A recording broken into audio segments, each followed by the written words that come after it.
ગામ કરોડિયાના બેન શ્રી ગઢવી પરમેશ્વરી બેન કરશનભાઈ પુનસીભાઈ આપો જ એમને કહો કે પરમેશ્વરી બેન કયું ગીત ગાય.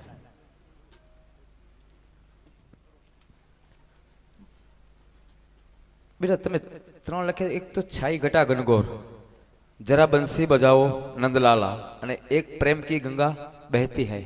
બરાબર ને? ત્રણ છે. છાઈ ઘટા ઘનઘોર